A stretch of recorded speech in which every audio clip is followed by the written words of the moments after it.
Et donc, je faisais ma petite danse. Notre prochain sujet avec Isabelle. Isabelle, tu as fondé une entreprise qui se nomme My Smart Journey et qui a remporté une bourse d'excellence. Bravo! Merci beaucoup.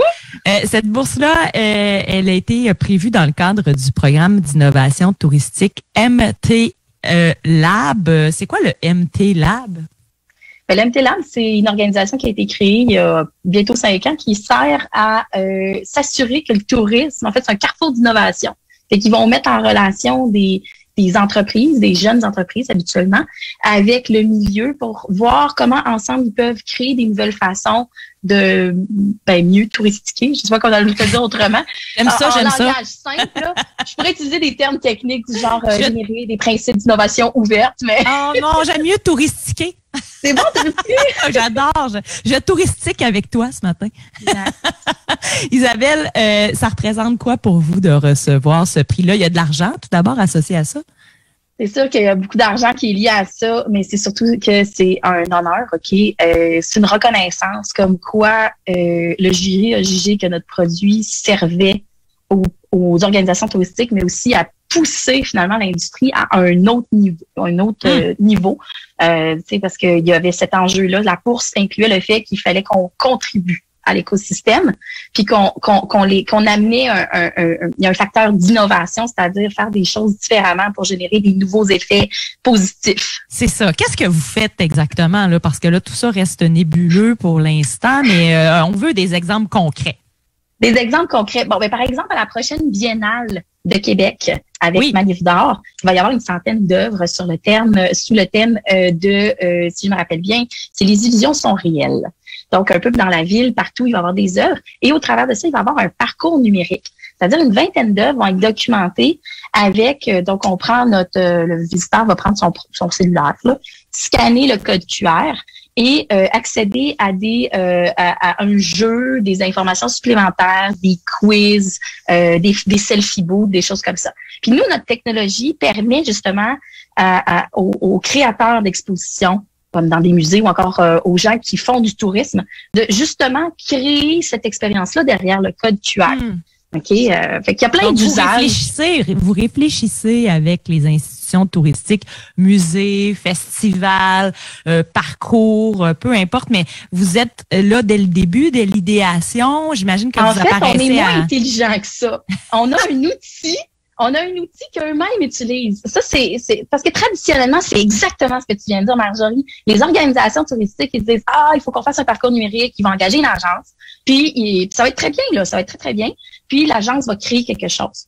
Nous autres, on a un parti pris. On dit, les gens qui travaillent dans le tourisme, ça fait très longtemps qu'ils connaissent les visiteurs. Ils les connaissent par cœur. Ils ont plein d'informations. Ils sont compétents. Ils gèrent des guides, souvent, qui eux autres font ça. Fait que là, on s'est dit, si on leur donnait plutôt un outil qui est comme tellement simple que ça prend 5 minutes à s'habituer, qui est aussi facile que faire un post sur Facebook, peut-être que ça leur tenterait de le faire eux-mêmes, puis plus d'externaliser la relation qu'ils ont avec leurs visiteurs, eux-mêmes inventer des choses, eux-mêmes être créatifs, eux-mêmes reproduire leurs expériences qu'ils font comme si c'était des guides. Fait que nous, on a un outil techno qu'on donne aux gens qui travaillent, mettons, dans les musées, dans les offices touristiques, puis c'est eux qui diffusent l'information avec notre système. Fait que, je vais t'avouer, moi, des fois, je vais promener dans la ville, puis je vais tomber sur un code QR, puis c'est fait avec notre techno. Puis là, je suis comme, ils font ça avec nous. Puis là, je suis comme, c'est cool. OK. Donc, vous devenez une sorte d'application en tant que telle qu'on peut utiliser aussi. Oui, mais c'est ça, c'est web, mais on veut pas que les gens téléchargent, on veut pas que les gens, tu sais, tout ça. Fait qu'il faut que ça soit facile, là, pour le citoyen, là.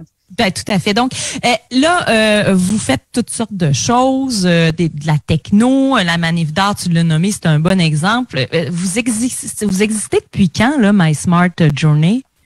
Ça va faire 4 ans. OK, donc c'est assez jeune là, comme entreprise. Tu l'as nommé au début des jeunes entreprises, mais donc ça se passe quand même bien. Tu es la fondatrice. Tu dois être fière quand même de ce que tu as accompli depuis le début de ton parcours.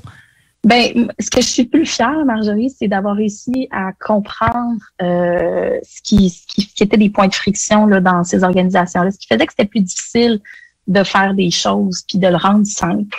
Tu sais, des fois, des fois, l'innovation, c'est juste de mieux faire quelque chose qui existe, mais puis de le pousser plus loin. Fait que c'est le truc dont je suis plus fière parce que la preuve, c'est ce que font mes clients. si les clients, ils faisaient juste des choses plates, je serais comme bon, OK, tu sais. Les clients font des choses vraiment le fun. Tu sais, je pense à Trois-Rivières, ils ont fait un escape room dans le centre-ville l'été dernier. Un escape room, c'est quoi ça? Dans le c'est tu sais comme les jeux là, tu sais défi évasion mettons qu'on a là à Québec là, mais dans la ville. Fait qu'il fallait résoudre le mystère de savoir genre c'est qui a créé l'incendie au début du siècle dernier puis qui a rasé la moitié de 3/4 du centre-ville. Un genre de quiz puis on se promène en quiz faisant. avec des questions, une enquête, tu te promènes, il y a des pastilles, il y a des gros stickers au sol. C'est quand même cool, ça permet de voir des bouts du centre-ville que tu n'aurais jamais regardé sinon. Puis en même temps, ça fait quelque chose à faire en famille, tu sais. Surtout en temps de pandémie. Oui, absolument. On a plein de parcours dans la ville de Québec. On avait des parcours de rendez-vous d'histoire. On a des vidéos des palais qui vont, ils ont leur fameux GPS. D'habitude, maintenant, ils ont fait un parcours numérique avec nous autres partout dans le Vieux-Québec. Fait que t'as une piste de jeu sur le Vieux-Québec carrément. C'est super. Puis, et vous participez aussi, j'imagine, à l'élaboration du jeu en tant que tel? Même pas. On même est pas de même. On peut aider, mais Marjorie, tu serais surprise de savoir à quel point, à l'intérieur des organisations touristiques du Québec, il y a de la créativité. On est connu dans le monde pour notre muséologie qui est comme bien plus le fun et bien meilleure. Je veux dire, je suis allée au Louvre en septembre, puis je m'ennuyais. Puis je me suis dit, mais voyons, c'est pas normal. On a une façon de raconter les choses. C'est le musée de la civilisation. Là. Y a-t-il une place plus le fun sur Terre? Je veux dire, quand t'aimes les musées, là, mais je veux dire, c'est trop intéressant. Même les gens qui aiment pas les musées sont comme ça peut être ça un musée.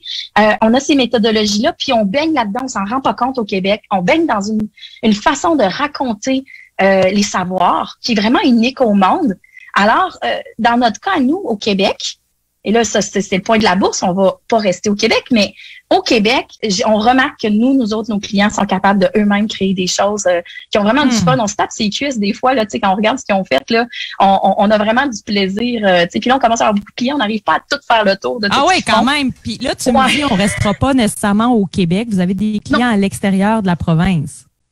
Oui, on en a au Nouveau-Brunswick, en Colombie-Britannique, et puis là, on s'en va vers la France. La bourse va nous servir à payer un développement de marché sur la France, qui est quand même la plus grande destination touristique au monde.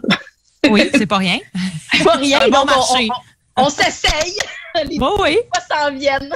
C'est bon, ça. Donc, la bourse d'excellence, c'était de combien le montant, là? Je veux savoir, moi. C'est 100 000 $. 100 000 pour développer, donc, votre offre commerciale. Ça coûte beaucoup plus cher de développer un marché, juste pour donner, mais personnellement, j'ai jamais comme acheté une maison moi-même, fait que j'avoue que j'étais comme, J'espère. En tout cas, bravo, puis, merci beaucoup. Puis, si vous voulez prendre de l'information sur l'entreprise My Smart Journey, donc, c'est comme ça que ça s'appelle. Vous googlez ça, puis vous allez trouver toutes sortes d'affaires. Isabelle Lopez, merci beaucoup. Merci Marjorie. Merci beaucoup. Bonne journée. Bon matin tout le monde. Oui, salut. On est bien réveillés, là. Bye bye.